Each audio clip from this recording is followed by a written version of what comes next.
Hello, welcome to this episode of Paddle and Flow, episode number 6. I was going to say 5. I was going to say 5. No, I think it's 6. Because we've done 5 recording sessions, but we got 2 podcasts out of 1 recording session, so 6 podcasts. Ta-da! And I keep saying this, but we are actually going to be live now. This is us. We are now live, although we're not at this point. Yeah. But by the time you hear this point, it will be live because we're going to go live on Monday, which is a week today. Ta-da! Which is very exciting. It is. So, Nicola, if in our special celebration of our 6th podcast, how are you? Tired, Alex. How are you? I'm tired as well. We have a snoozing podcast. We had that conversation, didn't we, before we started? That Yeah. We're both just a bit tired. It's winter. But you've got an excuse. I was at work.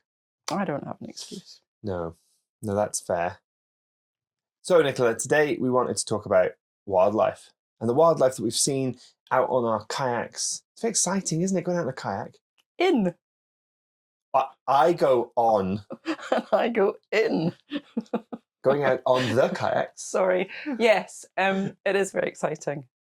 And for me, it's wildlife spotting is, that's what I do. That's why I go. That's why you go? Yeah. What's your favourite wildlife to spot? I had a feeling I might need to answer this. Can I have a favourite seabird and a favourite non-seabird? Yes. Right. Gannet.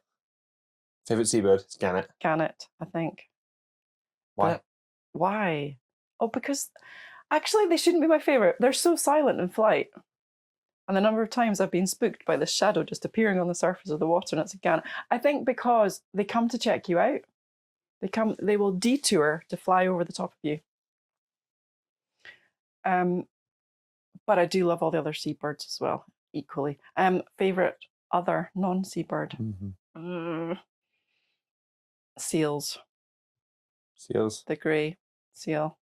The grey seal specifically? The grey seal. But I haven't seen any common seals. No, isn't that what we have in the harbour? They're not harbour seals? Harbour common seals in the harbour? No, they're grey seals in Are the you sure? harbour. Oh. I'm fairly sure they're grey seals. I thought they were too small to be grey seals. I thought they had a different nasal flap shape. Because it's all about the nose, isn't it? It is all about the nose. Yeah. What one has kind of flat the way the nostrils close and the shape. Nah, they're grey seals. Watch this space. Yes. If you know what the harbour seals are in Dunbar, let us know. Because we went on a nice adventure a couple of weeks ago down to St Abs to do some photographs of the grey seals. I did. And their pups. Definitely grey. They were definitely grey. Apart from the white ones. Sorry. So, favourite wildlife that you see when you're on your kayak? For me, it's definitely not a seal. Okay. You know that I have a certain relationship with seals. Seals. Yeah, seals and I. We don't really get on. We have this kind of love-hate relationship, but they're quite cute. But when I first saw one, I absolutely lost the plot. I just couldn't kayak near them. Right. Can't speak either. I'm too stressed. It's causing me the stress. I couldn't kayak near them. I remember Craigleith Island. Mm-hmm. Picture the scene. If you know North Berwick, then you know what Craigleith Island is. Picture the scene. Craigleith Island. Me, new paddler, only my 5th or 6th time out on a sit-on-top kayak, paddling out to Craigleith Island with all my gear, my PFD, my dry suit, my fishing rods. Get there, and a seal comes up and bumps the underside of my kayak because I had squid bait in the bottom of it. Oh. It could smell the squid, so I've got a live bait well, right. Which has a hat, I use it as a cleaning hatch. If I clean fish, I normally clean it in this live bait well because it's got a big hole. Mm-hmm. The hole's pretty chunky at the bottom. I have lost a fish through it, which was a bit of a shame one day. Upsetting. Yeah. But the seal came up and just started bumping the underside of my kayak to try and get my fish. They're not daft. I was done. I was away. That was me. I was out of the water. Really? Literally paddled all the way out there, which is about 25-minute paddle, 20-minute paddle. It's maybe not quite that long. It probably was back then because I was very inefficient with my paddling technique. Got bumped, paddled all the way back. That was me. It's funny. It's one thing I have never been scared of a seal. Big grey seal came up to check my boat out once when it had pups on the island. On the island, big bull grey seal, as big as my kayak. Right. Popped his head right out of the water next to me. Unfortunately, I didn't get any video footage of that. I was talking to someone and I had the camera on and I turned it off, trying to get the footage of it because I thought I was turning it on, so I missed it. But yeah, I've had some good encounters as well. I had a lovely. See, this is why I think this was a harbour seal. I had a lovely seal from Dunbar, from the local population of Dunbar, come and investigate my kayak almost 2 years ago today. Not quite. 1st of December. And it must be the 26th of December today or something like that. December. November. It's not quite December yet. I told you I was tired. And we had the seal come up and he came and had a little time, a little swim with me and then went away. And this summer I've been hounded by seals everywhere I've gone. They must know, they must sense the fear. I tried fishing on Isla. I had seals. I had seals on the shore. I had seals when I was fishing on the beach. I had seals when I was fishing on the kayak. Couldn't catch any fish because there were seals everywhere. Then I went out here and I had seals nicking mackerel off my fishing line, running off with my fishing line. Don't like fishing around seals because you might hook them. And I'm quite, my opinions on conservation and fishing. So, really important that we make sure we're looking after the seals. There's no point in unnecessarily fishing near them when you risk, them swallowing a hook and then doing themselves some damage. So that was that. I was been probably 7 or 8 fishing trips, hounded by seals. But then we went on that paddle with Nikki.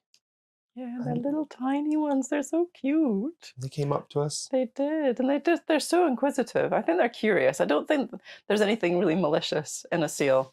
When it sees a kayak. Thugs of the sea. They are not thugs. I had this little one follow me from Seacliff one day back to Dunbar, and it swam upside down at the tail of my boat for about half a mile. It was amazing, this little thing. And every so often it would speed up and it would maybe just bang into my boat and give itself a fright and swim off, and then it came back in, and it's just magical. They're sweethearts of the sea. Seals, not my favorite animal, not your favorite seabird, but we don't get it here. Right. Is a white-tailed sea eagle. Right. White-tailed sea eagle, amazing. Yeah. Big bird, and you can sit in a hide on Isla and watch them hunt barnacle geese. And sheep. They're real. And sheep, especially on Mull. They've got a really bad reputation on Mull for sheep. On Isla, nothing lives on Isla.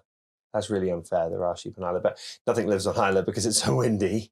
And the reason I haven't been to photograph any of these white-tailed eagles hunting the geese at the moment is because it's been so windy and the weather's been so bad.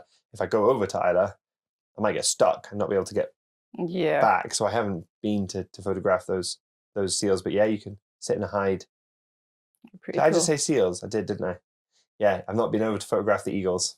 White-tailed seals. Yeah, white-tailed seals. No, white-tailed sea eagles. So what's your favourite seabird around here? Do you have one like an East Coast favourite? Probably be the gannet as well.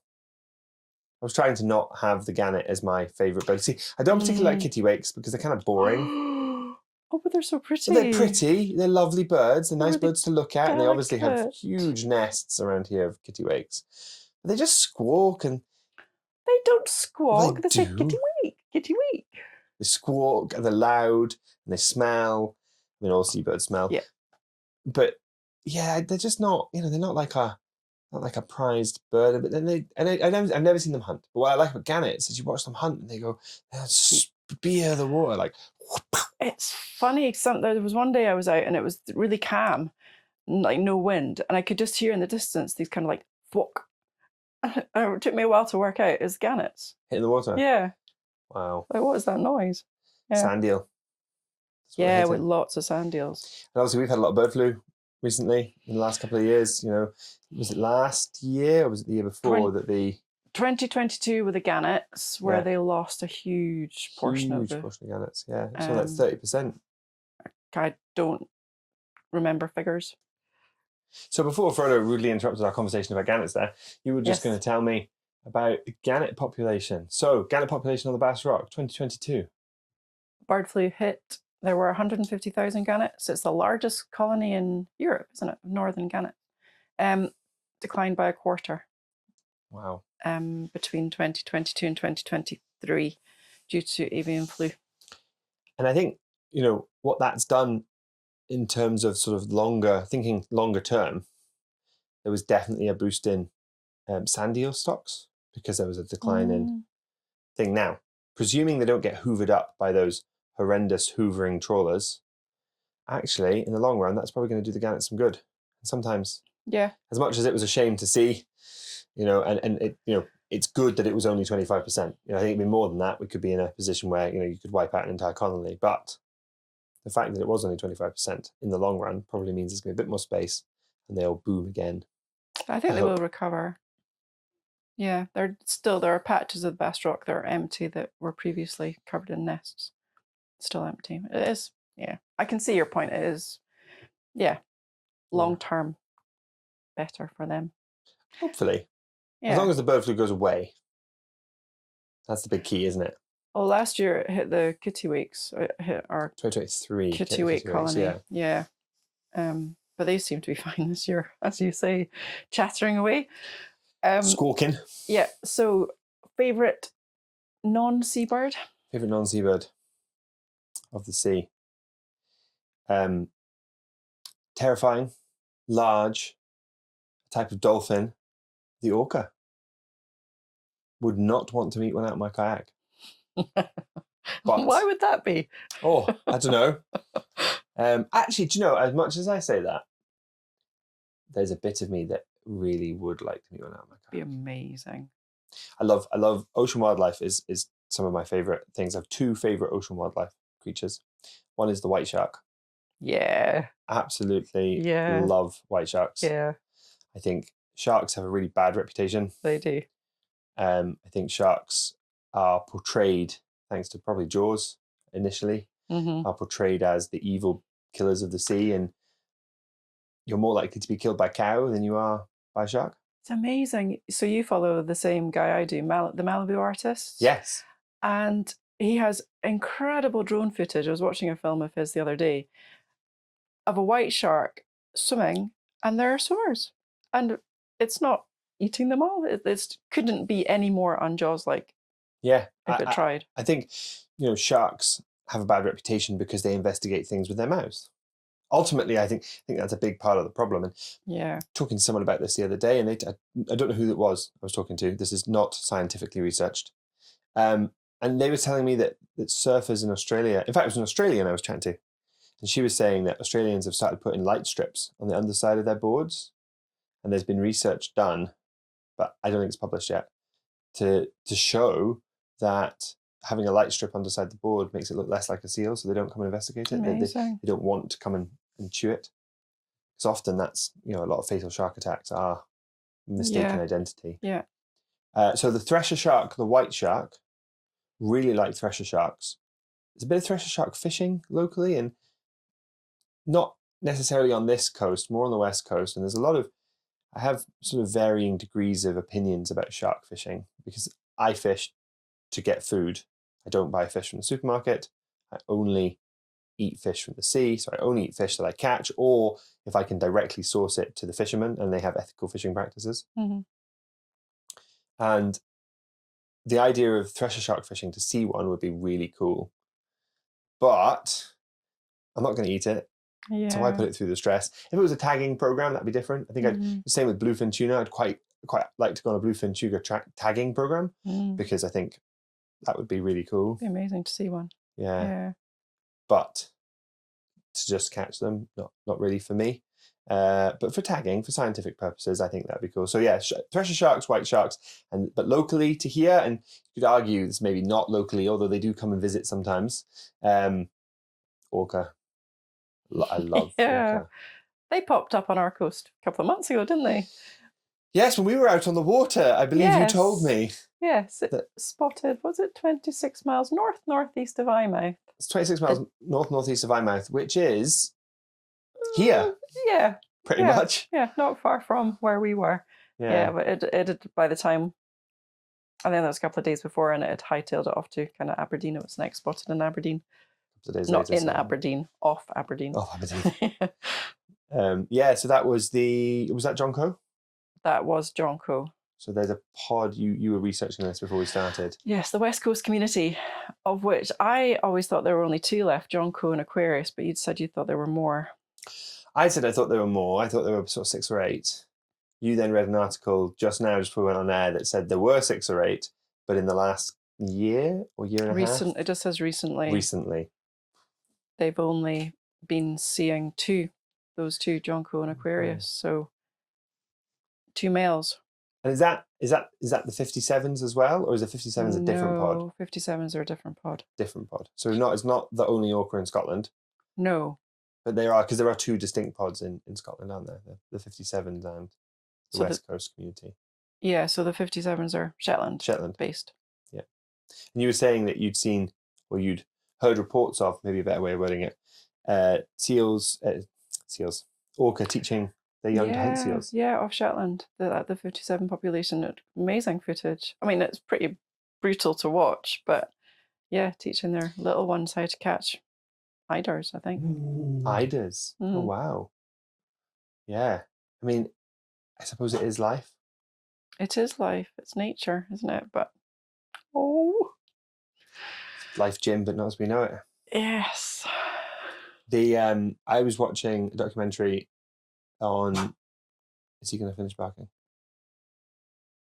We were talking about the gannets and the gannet population just a moment ago. Yeah. And it made me think about some interesting chat from one of Gordon Buchanan's latest involvements, which is Big Cat 24, which is on BBC, which obviously some of us can watch and some of us can't, depending on our TV license requirements. But it was a really interesting thing that he said about, there's a pride of lions there in Botswana. The name of the pride of lions escapes me. It's not the Marsh Pride, which was obviously a BBC favourite for a long time. It's a different pride of lions. And these lions on the Botswana Okavango Delta, they have just had a huge boost in the period of documentary that they're following.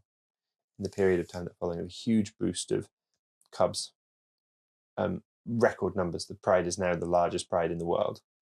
And the big thing that Gordon Buchanan was saying was that this won't last. You know, as much as it's great to see all these lions together, there's not going to be enough food. So some are going to die, right, and some are going to move on. And I suppose when we think about, all of our favourite wildlife that we have, they are so vulnerable. They are. To changing prey populations, whether that's changing prey populations because of human involvement or not.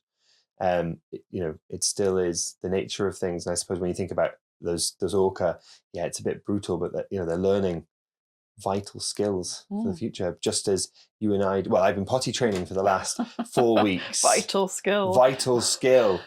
Never have I done something so hard in my life, but it's the same for the orca, and they're going out and they're eating seals and learning how to hunt ducks, and the eider ducks, and they're learning how to hunt those seabirds. Yeah, it's just the same as me teaching Ezra how to sit down and make sure the wee goes in the toilet and not everywhere else. Really? How do you teach that? When you sit on the toilet, make sure the wee goes into the toilet, not fountains out of it. It's a boy thing. It is a boy thing. Yeah, it's a boy thing. Yeah. You have 2 boys. Well, yes, I have 2 boys. Yeah, it's a boy thing. Sit. Teach them to sit. Teach them to sit. Well, that was sitting. Oh. That was the problem. Sorry. Yeah, it's a hard world for them, and it's not just prey, it's... Sorry, the children or the orca? Not just the orca. Yeah, no, the children, they've got McDonald's up the road, they're sorted. In terms of finding food. In terms of finding food. But the orca, or whichever animal we're talking about. Prey. I was going to say it's not just prey, it's, the effect of climate change as well, but climate change has an effect on their food, which is all, comes back in a circle, doesn't it? I just thought it was something really interesting there and I've forgotten it. It's about orca. Doesn't matter. Oh, the fin. Right, fins. Right, finned creatures. Finned creatures. Finned creatures, because it's not just the orca. No, it's not just orca, although orca are my favourite. Go on. You've got them written down. I know you because you're ready. I'm not going to consult the list. Well, no. So a couple of years ago, we had basking shark, which is unusual to have basking sharks at this side of the country. And my van was in for an MOT, and yeah, I was not able to go and see it. And I decided to do something productive instead, and it was a gorgeous, gorgeous day, and I could see it from land. You could see it from land. Yeah, Is that so working? it's just one of those. It was a Tuesday. I remember thinking, I really wish I could take my kayak out today, but my van's in for an MOT. But I must have been at work, so because that would be the reason I wouldn't walk down with it, is because I just didn't have the time because of work.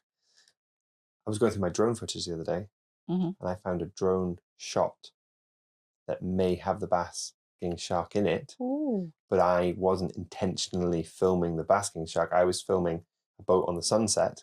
Right. And as I yeah. turned, there's this shadow in the water. I'm 90% sure Right. was the basking shark. Cool. And that footage was corrupted. And it's only when I knew I'd taken this footage and it corrupted, and I wasn't worried about it. And it's only because I started using my drone again recently with you the other week that it seems to have repaired the file. Cool. So I found it. You and I did go out on one of the basking shark days. I remember we went out and there was a chance it was still around. And I remember you and I discussing how scary it would be if we found it. Yeah, that's right. Because I remember doing a little chat with myself, because I think I launched from East Beach and you'd launched from the harbour. And I had a little chat with myself about how will I feel. I had a chat to the basking shark about, not scaring me, basically. But I mean, they're just big, aren't they? Yeah. They're not toothy. They're not toothy. Hello. And it's really important we give them space. Yes. And don't jump in the water in front of them. People weren't doing. Yeah. Hello. We'll leave that one. So the basking sharks, what other finned creatures do we have locally? You and I had some great paddles with dolphins this year. We have had loads of dolphin sightings this year. Dolphins, so there are, if you want to broaden it up, there are 7, so there are 20 cetacean species in Scotland. 7 we see commonly.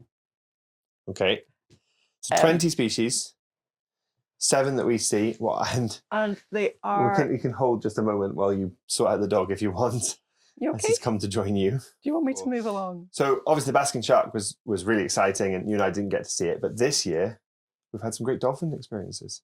It was almost like we were, the dolphins got the memo this year. Get your nose out of whatever you're doing. It was pretty much every time we went out, we'd see dolphins. Yeah. For a good run during the summer. Yeah, it was good. I must have seen, so previous to this year, I'd seen some really big finned dolphins, which I believe were Rizzos. Right. I believe Rizzos have the biggest dorsal fins. I believe. Okay. Could be wrong. Let us know if we are wrong.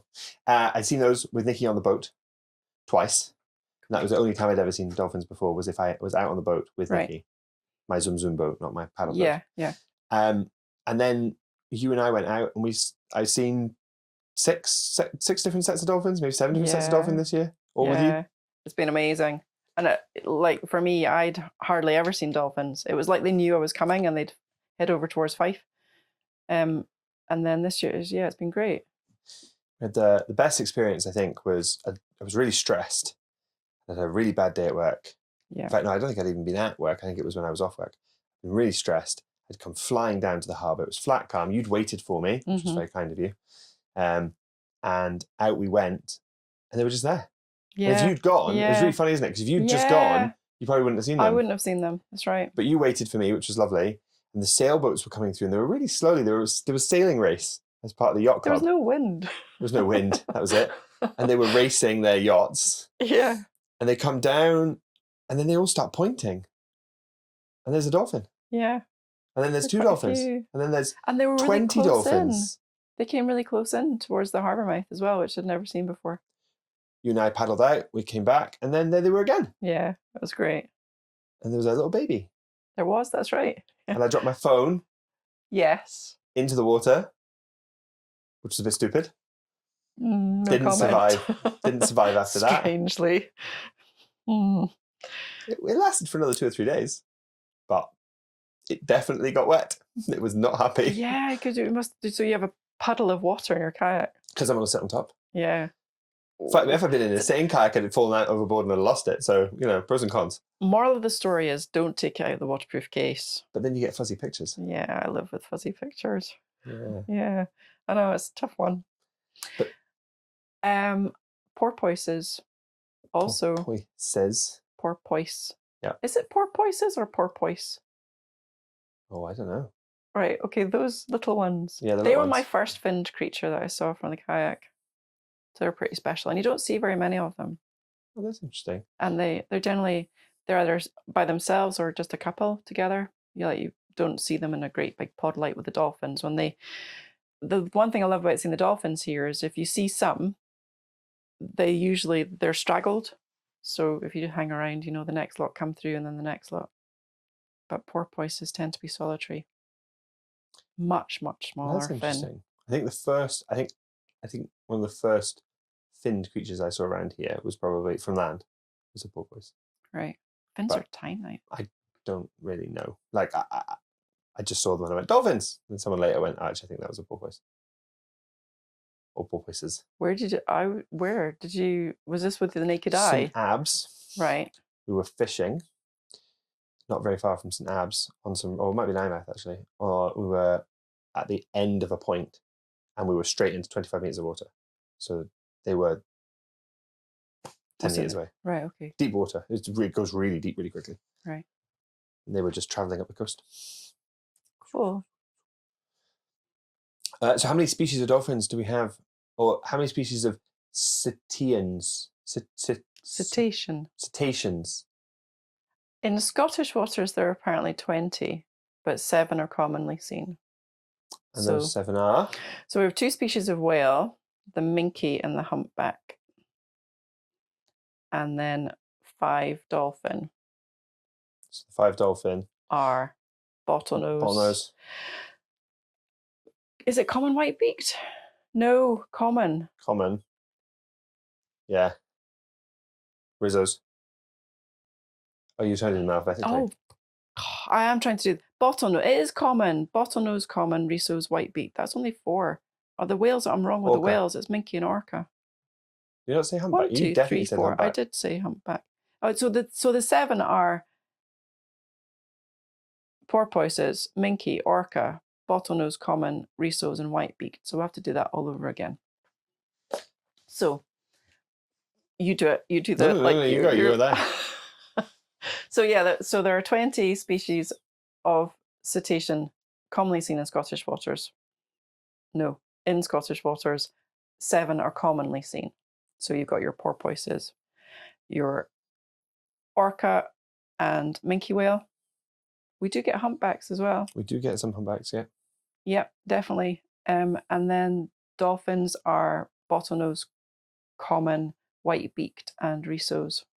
And you've made a common misconception, which is that an orca is, although called a killer whale, is in fact a dolphin species. I didn't know that until this morning. Or if I did know that, I'd forgotten.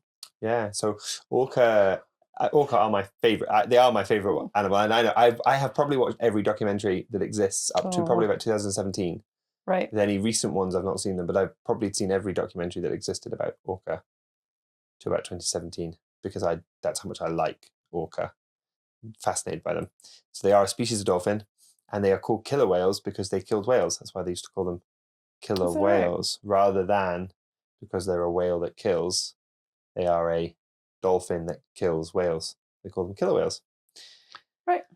Orca, again, a commonly misunderstood animal, much like the white shark, although much less notorious than the white shark. At least, white sharks do kill people, although it's often a mistaken identity.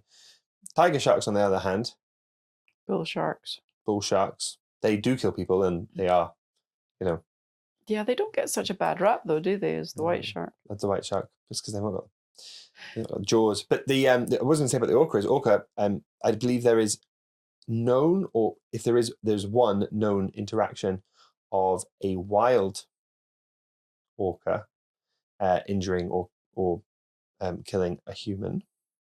In captivity, on the other hand, that's a very different story. Oh, yeah.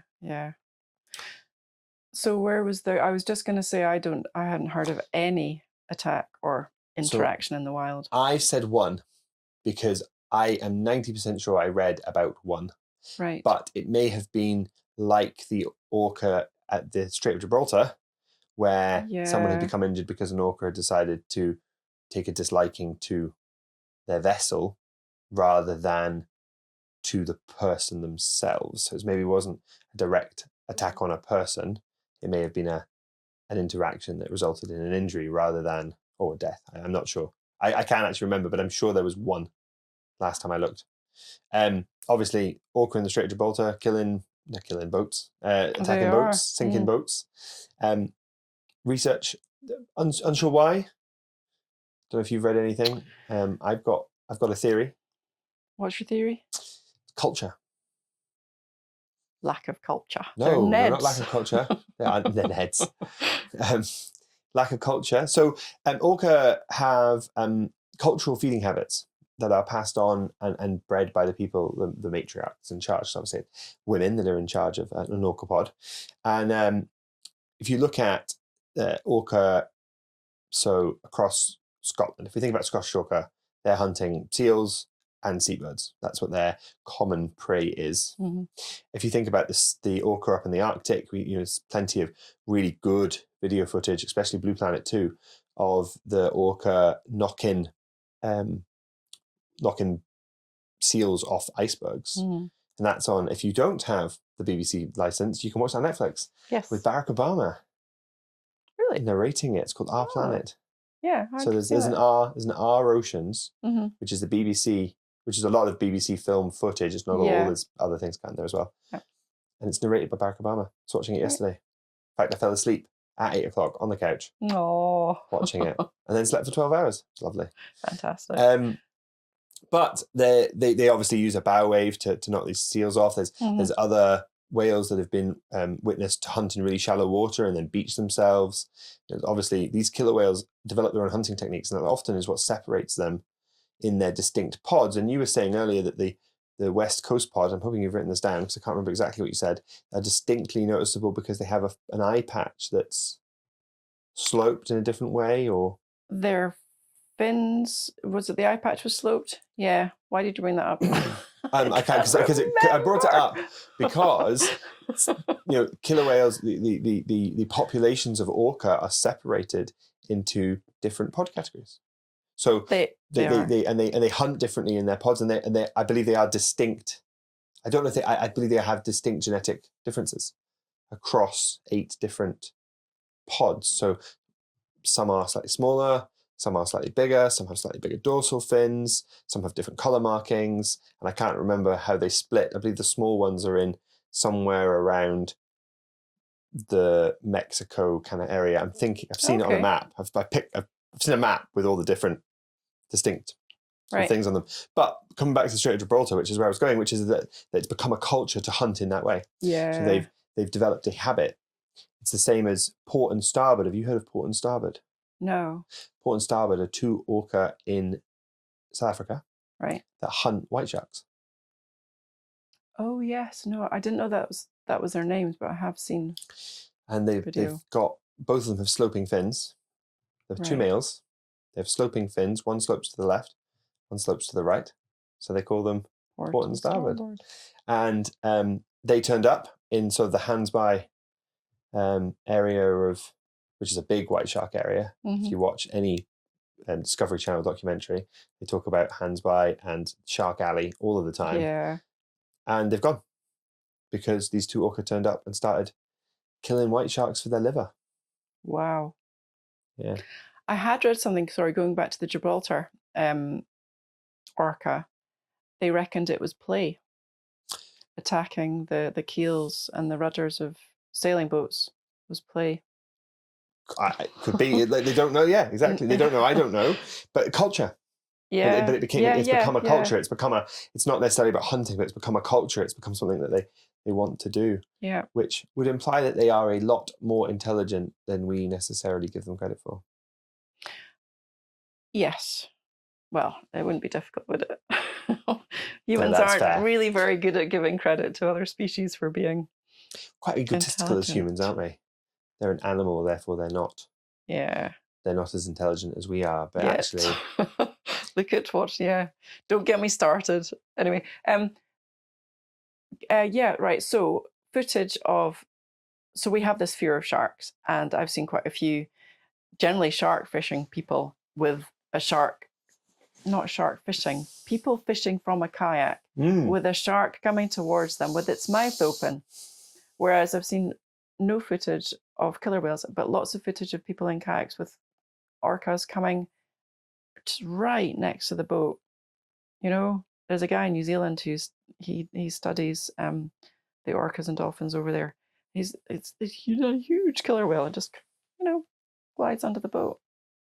Just not interested, not attacky. Have you seen the Scottish clip, which I believe is dubbed voiceover of a killer whale in a loch somewhere up on the west coast? No. Okay. We will do an episode at some point in the Okay. future of Nicola and Alex react to random YouTube clips.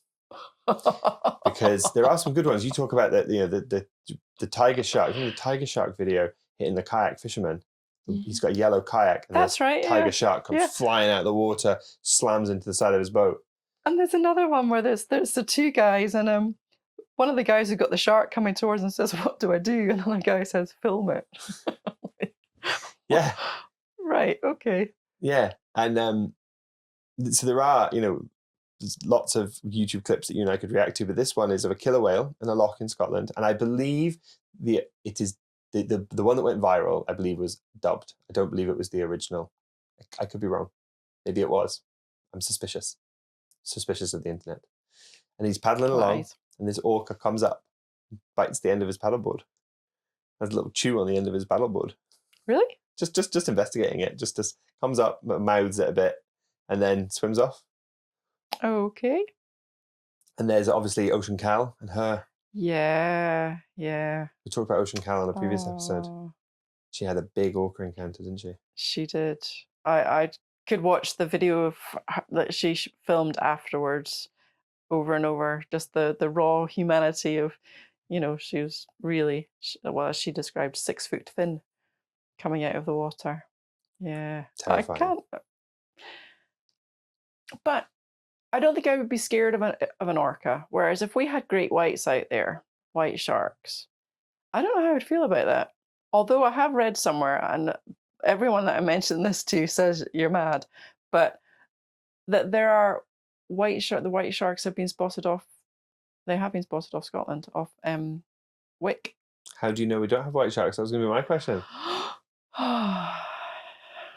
I believe, and I like to believe this because it encourages me to then go in the water and not be scared of it, that the water around Britain is too salty for white sharks. Too salty. But I believe with the way that the currents are changing and climate change, that may be changing.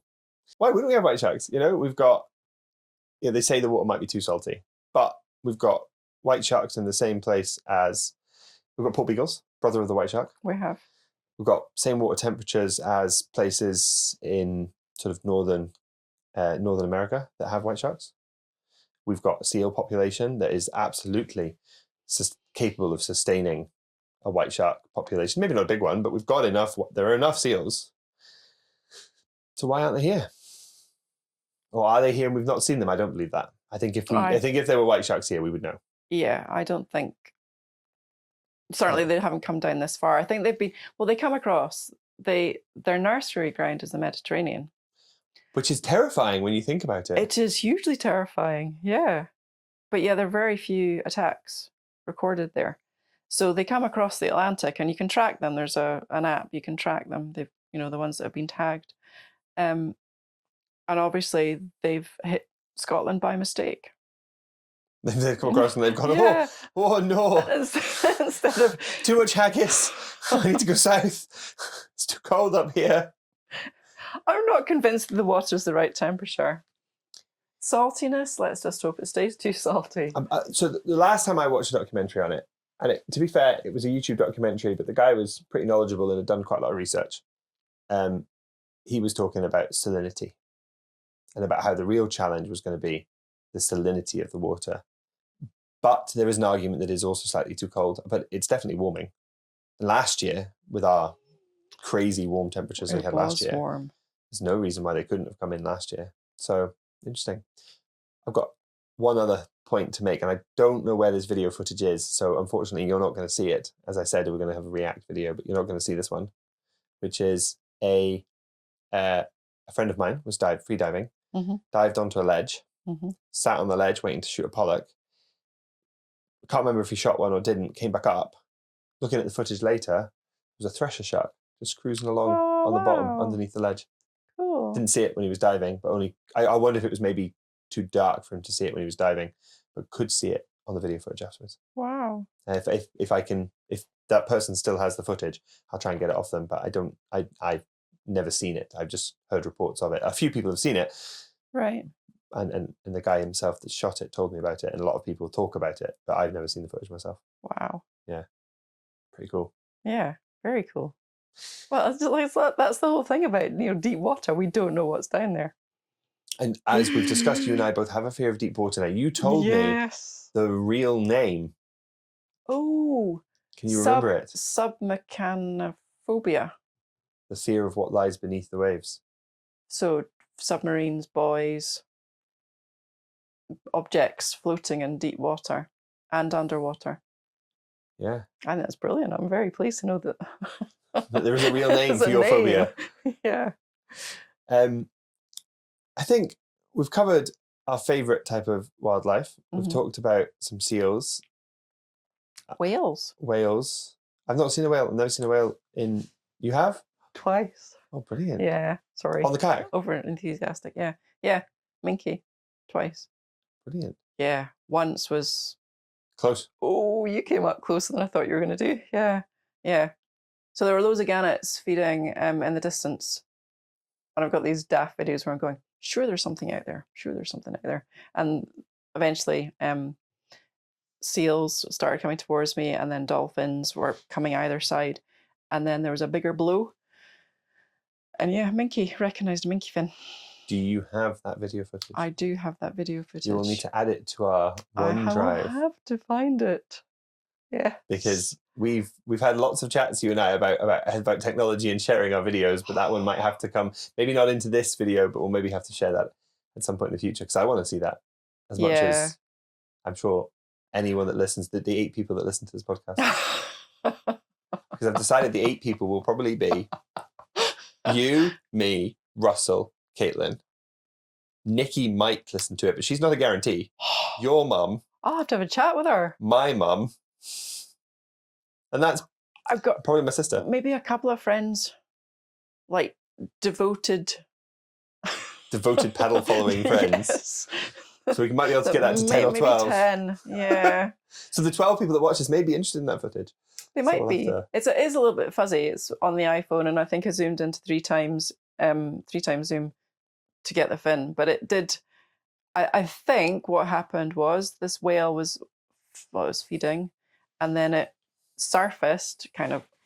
It was far enough away, but closer than I expected it to, given the size of them. And I think it went under the boat. I think it did either go just in front of me or underneath, because you can see the pattern. Because you can sometimes see the pattern on the surface of the water when they're moving. Had dolphins do that. We had dolphins do that just when you and I were out one day. We had dolphins come under the boats. Yeah, because you can see their their wake. Yeah, and then the other time was really sweet. One of the sailing boats was out, and they said, "Did you see the whale?" And I had seen it, but they came over specially to ask. Especially to ask. Yeah, that was sweet. That was. I mean, I'd keep my distance. We've had dolphins, like, well, yeah, keep away from, but whales certainly keep the distance. And so if they come towards you, that's not much you can do about it. No, there's not much you can do about it. And they're big. We've spoken about on the podcast about... have we spoken on the podcast about the boat and dolphin incident? Yes, I think we have. I think we have. Yes, we have. Good.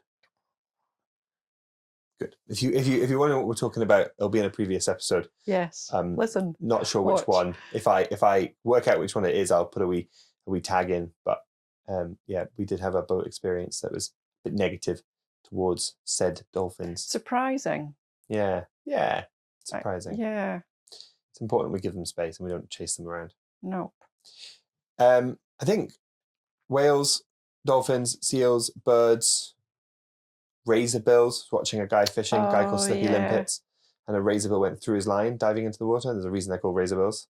Really? Dived into the water, not looking for his lure or anything. I believe it was just diving for a fish and sliced his line on the way through. Wow. Puffins! Puffins! How can I say gannets are my favourite seabird? They're not at all. My favourite seabird is a puffin. I have to record this all over again. I'll cut that bit in. Gee! Puffins. Puffins! They are cute. They are. They're amazingly cute. They're little like fat blobs of the sea that are like really powerful.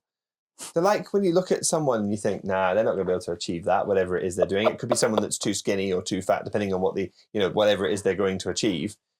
And then they're just little powerhouses. Sorry, you probably just upset, I don't know how many people, you just called puffins fat blobs of the sea. They are. And these are your favourite seabirds. They're my favourite seabirds. They're like little, like, do you know they've got their little wings? They don't look like they're Most designed. birds do, yeah. They don't look like they're designed to go and live in the wilds of the world for however long they live. They live at sea for half the year. Can I just ask, if that's how you describe your favourite seabird, how do you describe your least favourite seabird? Oh, you don't want to know. I don't know what my least favourite seabird would be. Kittiwakes with a squawking.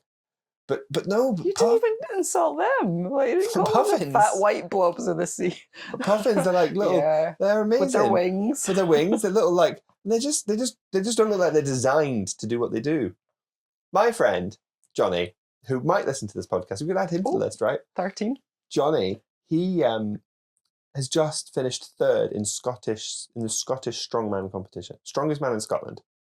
I believe it's the Masters series, but we'll keep that bit quiet just because of his age. He finished third. This is also a man who has ultra-marathon run the West Highland Way. Okay. So he's not a puffin. He is a puffin. He doesn't look like he should be able to run the West Highland Way. Oh, right, okay, right. Because I'm not going to say he's a fat blob, because that's unfair, but he is a very muscular, powerful, large man who then just smashes out an ultramarathon. Like a puffin. A puffin is like a small powerhouse of a blob that all of a sudden lives at sea and stays in the air for... Have you ever seen a puffin come into land? Do you think he's still going to be your friend after this? I haven't spoken to him for about a year. Right, anyway. So a puffin come into... Oh, yeah, they're like fighter planes, wings and their feet down and like they've got the flaps out, like ready to land. Flaps 20. No. Flaps 20. But it's true. They use like their air brake feet. Yeah. Yeah. Basically, it's the first people to master the landing on the Hudson. Forget what's his name? Sully. And the other one whose name I also can't remember. Anyway, ends matter. Forget Captain Sully and his crash landing, brace for impact. That was his words that he said just before they hit the water. Yeah, but so forget him. Forget him. Well, the puffins did it first, didn't they? Puffins with their little, wings. Puffins basically a Boeing 747. Very small Boeing 747. Can't believe I forgot about puffins. No. How could I do that? What other seabirds were that? So the razorbill, you mentioned razorbills. I like razorbills because I had one come paddling with me one day in the winter. There's nothing else in the sea and this little razorbill just followed me. It's really cool. Guillemots. I think I've had a guillemot. I've been free diving and a guillemot swum past me. Wow. Don't know where that footage is. I've got that footage somewhere, but that no idea would be where. really cool too. Yeah, that was really cool. I guess we've got resident seabirds, and then the summer breeding. And then summer breeding seabirds. So summer breeding seabirds, gannets, kittiwakes, puffins, guillemots. Are they local? Terns. We've got a lot of those. Yeah, I like terns. We've got loads of eidas around here. Are they not like? Are they seabird? Are they not resident though? They're resident. Yeah. Sorry. What other summer ones? We're talking about summer ones. Yeah. I don't know. I actually don't know. Skewers and fulmars. We don't have those. Oh, fulmars are. I think you might get those all year round, but more in the summer. Fulmars are the ones that drink on the wing, isn't it? Fulmars are the ones that swoop down and then suck up the water through that funny bit on their beak. And they spit that at you. Yeah. They spit some foul, oil-smelling stuff at you. Yeah. It's fulmars. Fat blobs of the sea. Puffins. That's going to go down in history. Yeah. They are amazing. I think puffins they're just, one of my goals next year, I think, is to go and photograph some puffins. Have you been to the Isle of May? Nope. Oh, you have to. Isle of Oh, May. it's amazing. Southerly landing point at the Isle of May. I was doing a navigation exercise where I had to put a bearing into the Isle of May, and I tried to get to the Isle of May lighthouse. Right. But Which of course, well, exactly. You see, this is what I was learning during this navigation exercise. Okay. Yeah, on a chart. And I was like, oh, there's two. And then they were like, no, you There need to go are to the landing three. point. Oh, yeah, there are three. No, good point.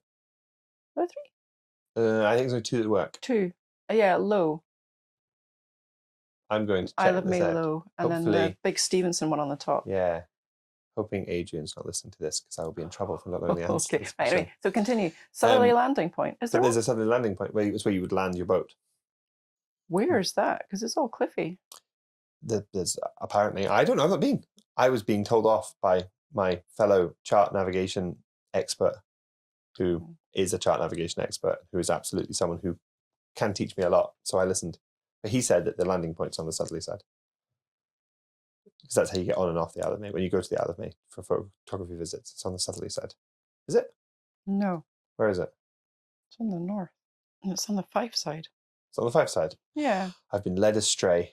Well, I mean, my north, south, east, west is not, my, what's that, spatial awareness. But What it's not this end, is it? No, it's not. Well, this end, right, so we look at the cliffs. It's Yeah. cliff. And then there's a little beach. Oh, And then it flattens maybe the towards little beach, Fife. maybe you were talking about? Yeah, it could be sheltered. It's probably quite steep, I would think. Okay. You wouldn't want to land in swell. Anyway, and then the landing site is on the Fife side. Most so of this is that's going to not get cut out, I south. think. Yes, I think probably. So, Yeah, I've noticed you cut out quite a lot of my rambling. Like I'll be talking about something and then which is fair enough. I think sometimes I cut out the I cut out the writing. cut out the ums. I cut out some of the silences when you're thinking. Oh right, yeah, there'll be quite a few So of those. it actually makes you flow a lot better. You flow quite nicely because I cut out all your pauses. There's an AI that does it for me. It's okay. So Isle of May, yeah, really want to go and photograph some puffins this year at the Isle of May. Be amazing. It is amazing. What am I saying? I've been. Or Bamber Head, maybe. Down south. Is it Bamber Head? Yeah. Yeah. Yeah. Or what's the place up north begins with an F? I don't know the place up north begins with an F, but more importantly, the Isle of Ramsey.